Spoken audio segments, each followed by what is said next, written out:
পরের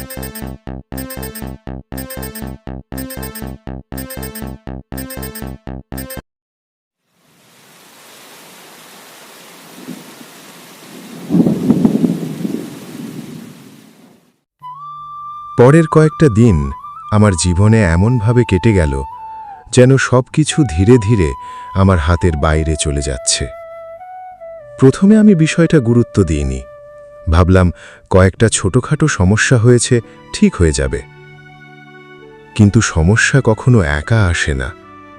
একটার পর একটা এমন ঘটনা ঘটতে শুরু করল যা আমাকে ভেতর থেকে নাড়িয়ে দিল। যে মানুষগুলো একসময় আমার সঙ্গে প্রতিদিন কথা বলতো, তারা ধীরে ধীরে দূরে সরে যেতে লাগল। কেউ ফোন করত না, কেউ কোনো পরামর্শ চাইত না, কেউ আর আগের মতো আমার সঙ্গে সময় কাটাতে চাইত না।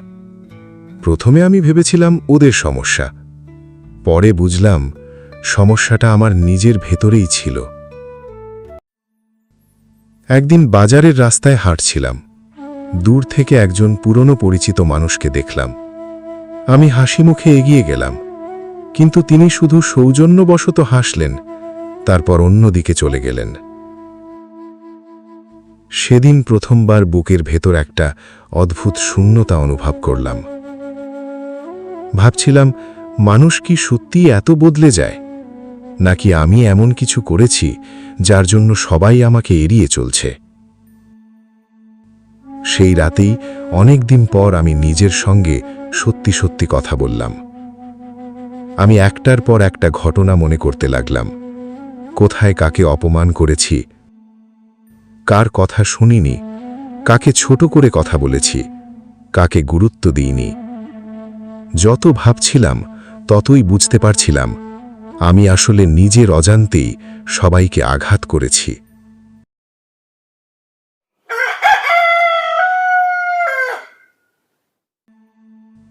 পরদিন সকালে ঘুম থেকে উঠে আমি একটা সিদ্ধান্ত নিলাম। আজ থেকে আমি কাউকে ছোট করে কথা বলবো না। কিন্তু শুধু সিদ্ধান্ত নিলেই তো সব বদলে যায় না, বদলাতে হলে কাজ করতে হয়। আমি প্রথমে সেই বৃদ্ধ মানুষটার কাছে গেলাম যাকে একদিন আমি অবহেলা করেছিলাম। তিনি আমাকে দেখে অবাক হয়ে গেলেন। আমি মাথা নিচু করে বললাম, কাকু, সেদিন আমি খুব ভুল করেছি, আপনার কথা শুনিনি। যদি পারেন আমাকে ক্ষমা করবেন। তিনি কিছুক্ষণ আমার দিকে তাকিয়ে রইলেন, তারপর হালকা হেসে বললেন, ভুল সবাই করে বাবা, কিন্তু সবাই ভুল স্বীকার করতে পারে না।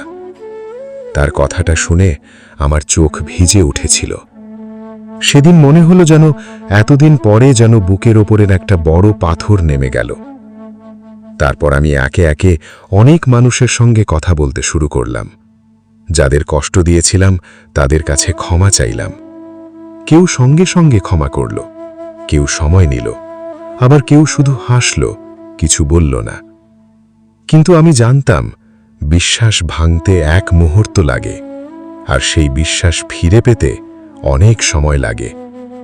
তবু আমি থামিনি, কারণ এবার আমি সত্যি বদলাতে চেয়েছিলাম। দিন কেটে যাচ্ছিল। আমি আগের মতো বড় বড় কথা বলা বন্ধ করে দিলাম। যেখানে কিছু জানতাম না সেখানে বলতে শিখলাম, আমি জানি না, আমাকে শেখান। এই একটা বাক্য আমার জীবন বদলে দিল। আগে যেসব মানুষ আমার থেকে দূরে থাকত, তারাই আবার ধীরে ধীরে কাছে আসতে শুরু করল। আমি বুঝলাম, মানুষ নিখুঁত কাউকে ভালোবাসে না। মানুষ ভালোবাসে সেই মানুষকে যে নিজের ভুল বুঝতে পারে। একদিন বিকেলে আমি সেই একই ছাদে দাঁড়িয়েছিলাম, যেখানে একসময় আমি ভাবতাম আমার কাউকে দরকার নেই। আজ সেখানে দাঁড়িয়ে মনে হচ্ছিল, মানুষ একা কখনো বড় হতে পারে না। পাশে মানুষ দরকার, ভালোবাসা দরকার, সম্মান দরকার। আর এগুলো কখনো অহংকার দিয়ে পাওয়া যায় না, শুধু বিনয় আর ভালো ব্যবহার দিয়েই পাওয়া যায়। সেদিন আকাশের দিকে তাকিয়ে আমি মনে মনে একটা প্রতিজ্ঞা করেছিলাম, জীবনে যতই এগিয়ে যাই না কেন, কখনো নিজের অহংকারকে নিজের ওপর ভর করতে দেব না। কারণ আমি খুব কাছ থেকে দেখেছি, অহংকার প্রথমে মানুষের চোখ বন্ধ করে দেয়, তারপর মানুষকে একা করে দেয়। আর শেষে তার কাছ থেকে সবচেয়ে মূল্যবান মানুষগুলোকে কেড়ে নেয়। আজ অনেক বছর কেটে গেছে, আমি এখনো শিখছি, আজও ভুল করি, কিন্তু একটা কাজ আর কখনো করি না, কাউকে নিজের থেকে ছোট ভাবি না। কারণ জীবন আমাকে শিখিয়েছে, আজ যে মানুষটা ছোট বলে মনে হচ্ছে, কাল হয়তো তার কাছ থেকেই সবচেয়ে বড় শিক্ষা পাওয়া যাবে। আজ যদি আমার জীবনের গল্প থেকে একটা কথা আপনাদের বলতে হয়, তাহলে আমি শুধু এটুকুই বলবো, মানুষের পরিচয় তার টাকা দিয়ে হয় না, তার পরিচয় হয় তার ব্যবহার দিয়ে। সম্মান চেয়ে পাওয়া যায় না, সম্মান অর্জন করতে হয়। আর অহংকার যত দ্রুত মানুষকে উপরে তুলে দেয় বলে মনে হয়, তার থেকেও দ্রুত তাকে নিচে নামিয়ে আনে। আমি শ্যামল, একসময় অহংকারে অন্ধ ছিলাম। আজ আমি শুধু একজন সাধারণ মানুষ, যে প্রতিদিন নিজেকে মনে করিয়ে দেয়, মাথা যত উঁচুতে উঠুক, মন যেন সবসময় মাটির কাছেই থাকে। কারণ বিনয় মানুষকে ছোট করে না, বিনয়ই মানুষকে সত্যিকারের বড় করে তোলে।